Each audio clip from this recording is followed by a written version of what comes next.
beneath the sands of Egypt's desert lies a place hidden in silence.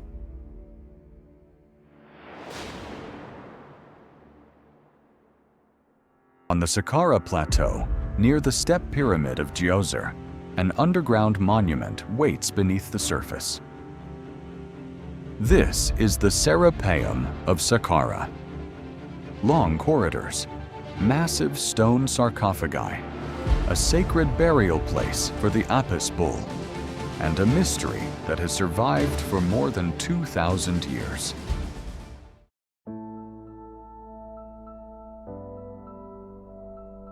At first glance, it looks like a place of stone and darkness.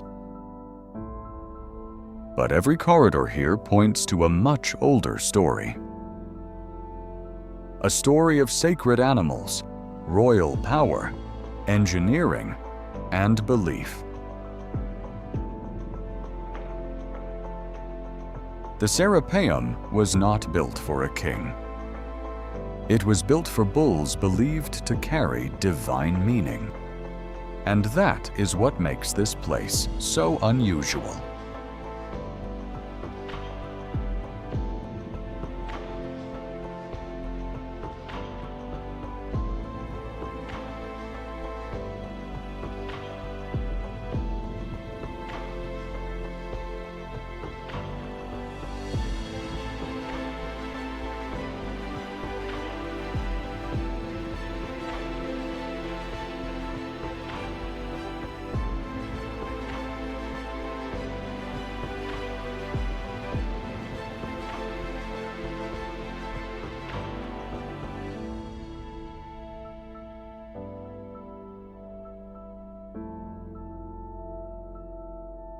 In most Egyptian tombs, we expect to find a human ruler.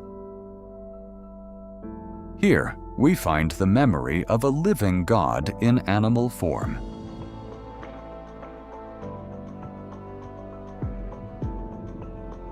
To understand the Serapeum, we must first understand Saqqara. Saqqara lies south of modern Cairo. In ancient times, it stood near Memphis, one of Egypt's greatest capitals. This desert plateau was not an empty place. It was a sacred landscape filled with tombs, temples, roads, and ritual spaces. The step pyramid of Djoser dominated the horizon. Around it, generations of Egyptians built monuments for the dead and for the gods. Saqqara served as the Necropolis of Memphis.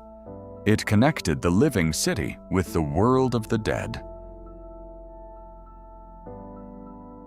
The Serapeum was part of that sacred geography. It was not an isolated underground chamber. It belonged to a wider network of processional roads, chapels, temples, and animal cults. One road in particular led westward into the desert. It was lined with sphinxes and used for ritual movement toward the Serapeum. The journey to the tomb was part of the meaning of the tomb. This was a landscape designed to move bodies, symbols, and belief. The Apis bull was not an ordinary animal. In Memphis, it was connected with the god Ptah. The bull was seen as a living image of divine power. Only one Apis bull lived at a time. Priests identified it by special markings on its body.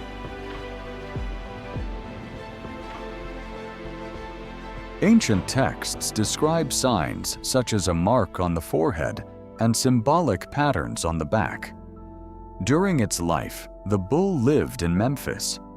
It was honored, protected, and watched by priests. People believed the animal could carry divine messages. Its death was not treated as a normal death. It became a national religious event. The bull was mourned, prepared, and buried with great care. In death, the Apis bull became more than a sacred animal. It became part of a divine transformation. And the Serapeum became the place where that transformation was preserved in stone. When an Apis bull died, the ritual did not end in Memphis. The body had to be prepared for eternity. Ancient evidence connects the cult with embalming installations at Memphis. The process was solemn, physical, and sacred. The dead bull was not simply buried. It was transformed into a divine being associated with Osiris. Then came the journey westward. A funeral procession moved across the sacred landscape toward Saqqara. The Serapeum Way helped organize this movement. It was a ritual road, not just a practical road. Along this route, architecture turned movement into ceremony. The desert became a stage for death, memory, and divine rebirth. At the end of the journey stood the entrance to the underground world. From there, the sacred bull descended into stone. The Serapeum was not built all at once. It grew over centuries. The earliest known Saqqara burials of Apis bulls belong to the New Kingdom. Under Amenhotep III, Prince Thutmose began a new phase of sacred bull burials. These early burials were separate tombs. Each had a surface chapel and an underground chamber. Later, the system changed. Under Ramesses II, the burials moved into a shared subterranean gallery. This became known as the Lesser Vaults. Centuries later, an even larger system was created. Under Psamtik I, the Greater Vaults began. This is the part of the Serapeum that still creates the strongest visual impact today. Long corridors were cut into the bedrock. Side chambers were opened for burials. And in those chambers, massive stone containers were placed. The sarcophagi are the most striking objects inside the Serapeum. They do not just challenge our understanding of ancient labor, they push it to its limits. Each box was carved from a single solid block of hard stone, including granite and basalt. The numbers are difficult to comprehend. Some estimates suggest that the largest examples, together with their lids, may approach 60 to 80 tons. But it is not only the weight that is striking, it is the precision. The inner surfaces were carefully smoothed and polished. The corners were cut with a level of control that still surprises modern observers. This work was achieved on some of the hardest stones used in ancient Egypt, deep inside the underground galleries. According to the known archaeological record, craftsmen worked with copper and bronze tools, stone pounders, and sand abrasives. Yet the scale of cutting, hollowing, moving, and finishing these stone boxes remains difficult to imagine. Then comes the second challenge: moving them. The ancient Nile landscape likely played a major role. A now extinct branch of the Nile may have helped move heavy materials closer to Saqqara. From there, roads and ramps would have turned surface transport into an organized operation. Yet the final movement into the underground galleries remains one of the most difficult parts to picture. That difficulty is part of the power of the Serapeum. It confronts us with stone, scale, and silence. In the 19th century, the Serapeum entered modern archaeology. The man most associated with its rediscovery was Auguste Mariette. In 1850, Mariette was sent to Egypt to acquire Coptic manuscripts. But at Saqqara, he noticed something that changed his mission. A sphinx was partly buried in the sand. Ancient descriptions by Strabo suggested that a long avenue of sphinxes once led to the Serapeum. Mariette followed the clue. The sand began to give way. One sphinx led to another. Eventually, the avenue revealed itself. According to the archaeological record, the avenue contained 134 sphinxes. Then, on November 12, 1851, Mariette broke through into the main burial vaults. Behind the sand was not a simple tomb. It was a subterranean complex of corridors and chambers. From that moment, the Serapeum became part of modern archaeological history. But discovery did not remove the mystery. It only gave the mystery a physical form. The Serapeum is not only a place of atmosphere, it is also a place of evidence. Archaeologists recovered thousands of votive stelae.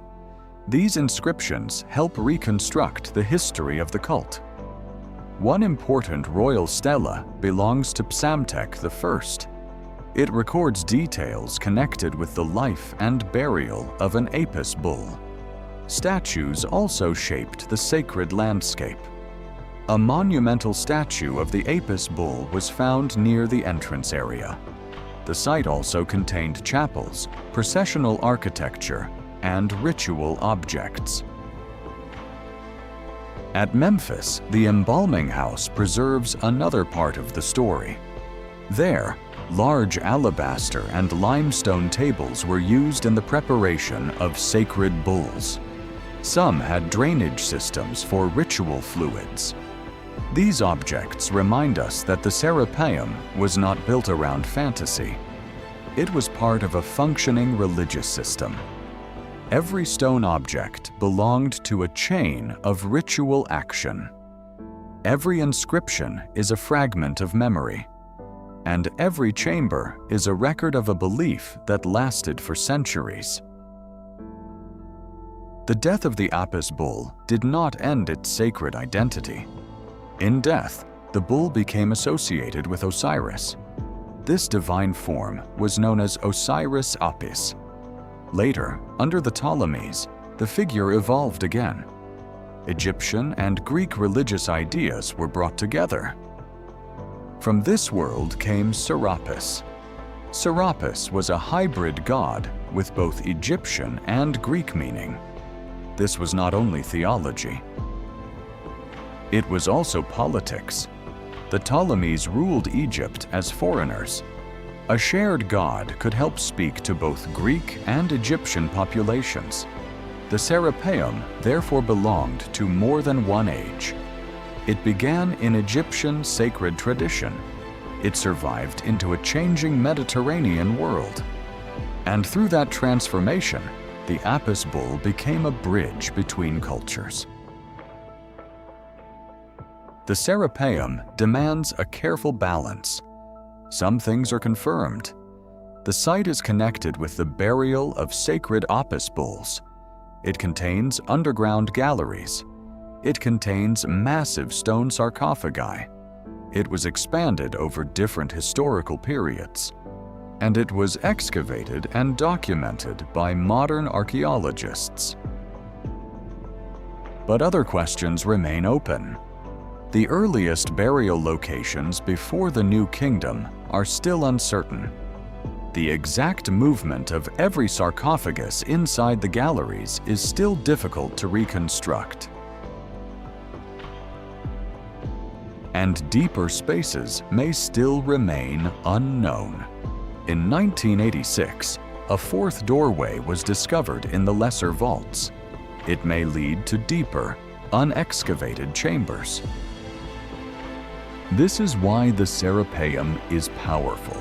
It is not only mysterious because we lack answers. It is mysterious because the evidence itself is so physical. The stones are there. The corridors are there. The inscriptions are there.